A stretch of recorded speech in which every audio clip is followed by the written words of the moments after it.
पश्चिम बंगाल विधानसभा चुनाव 2026 से पहले ममता बनर्जी पूरी तरह से अकेली पड़ गई हैं। अकेली क्यों पड़ गई हैं? एक तरफ वो जनता, वो पश्चिम बंगाल के लोग जो 3 बार से उन्हें सत्ता की दहलीज तक पहुंचा रहे थे, सिंहासन पर पश्चिम बंगाल की सत्ता के बैठा रहे थे, इस बार उनकी दूरी हो गई है। आक्रोश है, नाराजगी है और गुस्सा जग जाहिर है।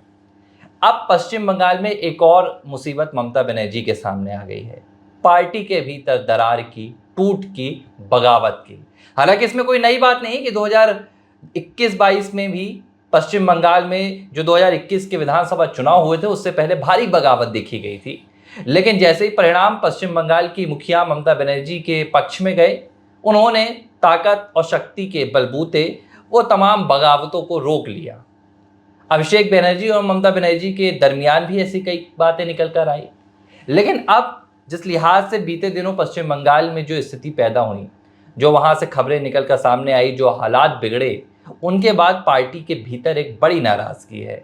और अब पार्टी के भीतर आवाज़ उठने लगी है कि ममता बनर्जी आखिर ऐसे उम्मीदवारों को, ऐसे सांसदों को क्यों टिकट देती हैं जो पार्टी के लिए ही नासूर बन जाते हैं। अब पहला उदाहरण कौन निकल कर आया? भारतीय क्रिकेट टीम के पूर्व खिलाड़ी और बहरामपुर से टीएमसी के सांसद यूसुफ पठान। 11-12 मार्च को यूसुफ पठान ने अपने सोशल मीडिया अकाउंट से एक तस्वीर पोस्ट की थी। ये तस्वीर तब सामने आई थी जब मुर्शिदाबाद में हालात बिगड़ चुके थे और तस्वीर में यूसुफ पठान एक हाथ में चाय का कप लिए हुए नजर आए थे और उन्होंने कहा था कि बड़ी शांति है। इसे लेकर भाजपा ने और कांग्रेस ने जमकर घेरा था टीएमसी को कि देखिए, ये टीएमसी का असली चेहरा है कि इनके सांसद जब मुर्शिदाबाद में हालात बिगड़े हुए हैं, यहाँ पर लोग परेशान हैं, लोग आपस में यहाँ तनाव की स्थिति है, तब ये चाय का कप लेकर कहते हैं कि बड़ी शांति है।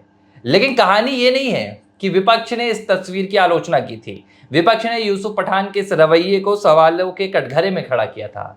कहानी ये है कि अब यूसुफ पठान की इस हरकत को लेकर टीएमसी के ही कुछ नेता ममता बनर्जी को घेर रहे हैं। टीएमसी के भीतर कई नेताओं ने आवाज उठा दी है और ये कह दिया है कि भाई आखिर ऐसे लोगों को टिकट दी ही क्यों जाती है। सवाल ये उठता है कि यूसुफ पठान को टिकट किसने दी थी? यूसुफ पठान को अधीर रंजन चौधरी के खिलाफ ममता बनर्जी के कहने पर बहरामपुर से टिकट दी गई थी। लेकिन अब वहां पर पार्टी नेताओं का कहना है कि भाई ये तो कभी मुर्शिदाबाद में ही नहीं रहते हैं, बहरामपुर में ही नहीं रहते हैं। नहीं, जैसा बोया है वैसे ही तो आप काटेंगे। आप ये जैसा तस्वीर दिख भी रही है उसके परिणाम भी निकल कर सामने आएंगे। आपने स्वयं कहा कि ममता बनर्जी की ही पसंद के एक कैंडिडेट थे जिन्हें की टिकट दी गई, विजय हुए, ठीक है, अच्छी बात है।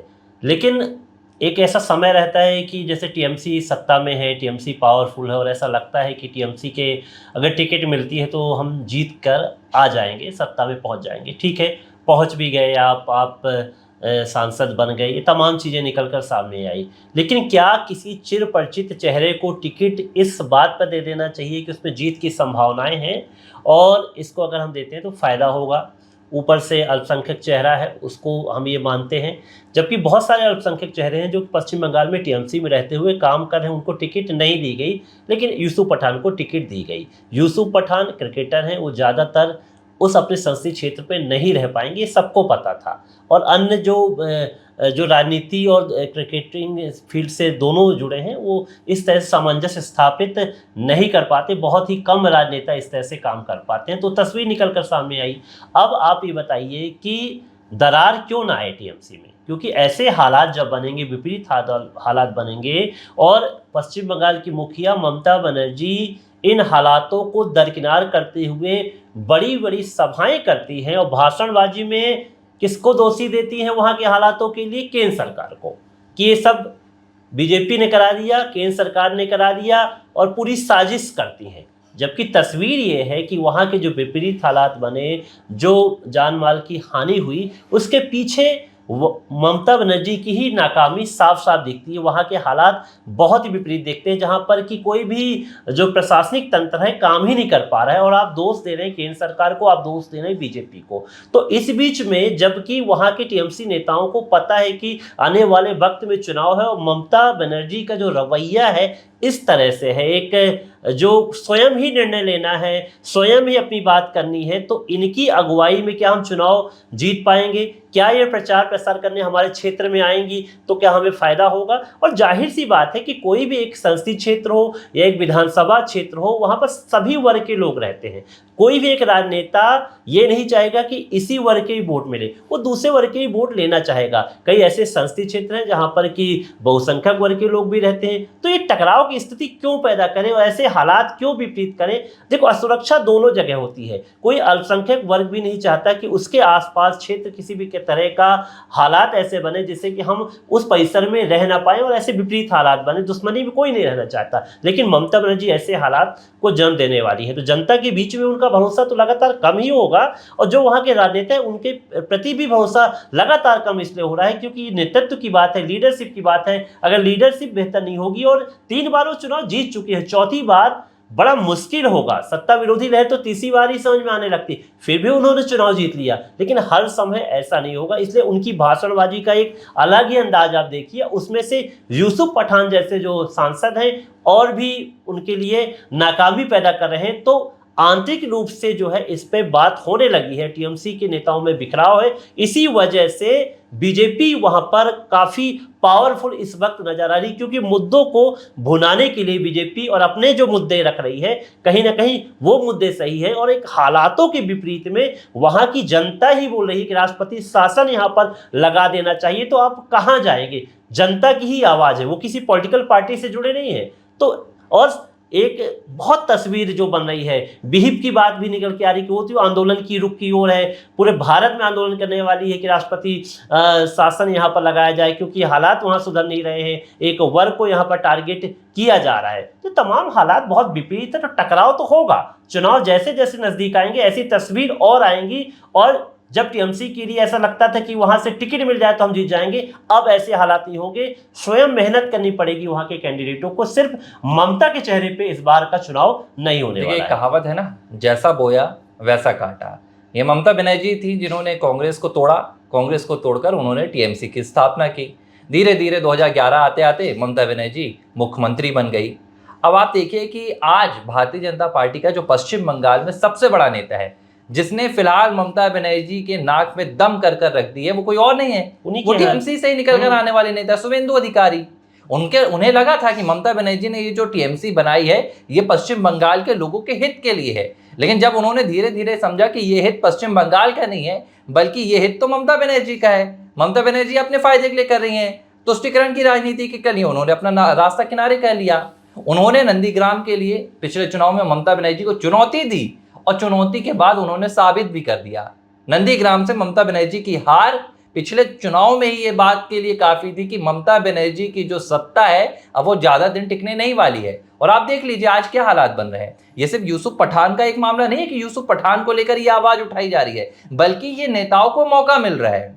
देखिए, ये एक मसला है जो निकल कर सामने आया है। अब यूसुफ पठान के नाम पर नेताओं को, जो टीएमसी के विधायक हैं, जो टीएमसी के दूसरे सांसद हैं, जो मुर्शिदाबाद से सांसद हैं, जंगीपुरा से सांसद हैं, कहने को मौका मिला, उनको कहने का एक मौका मिल गया, क्योंकि वो तो तके बैठे थे।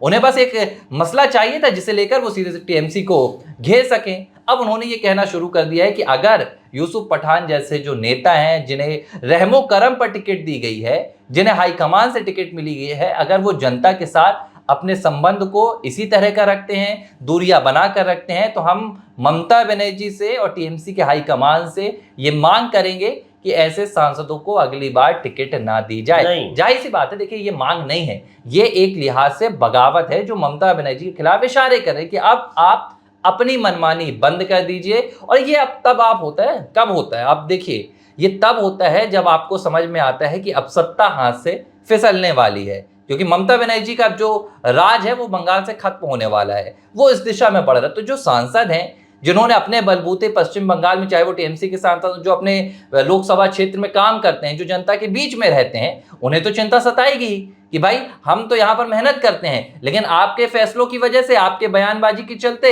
आपकी तुष्टीकरण की राजनीति के चलते हमारी भी सीट खतरे में है। तो ऐसी बगावत तो अब आएगी ही। नहीं, वो क्षेत्र क्या है कि आप हर बात पे केंद्र सरकार बीजेपी पर आप हमले बोल के सोचते हैं कि इस ओर हम बढ़ जाएंगे, तो ऐसा संभव नहीं हो पाएगा कि आप सिर्फ मोदी को टारगेट कर लें, योगी को टारगेट कर लें, इन तमाम नेताओं को टारगेट करके आप सोचते हैं कि एक वर्ग को प्रसन्न कर लेंगे, तो यहाँ से काम नहीं चलने वाला है।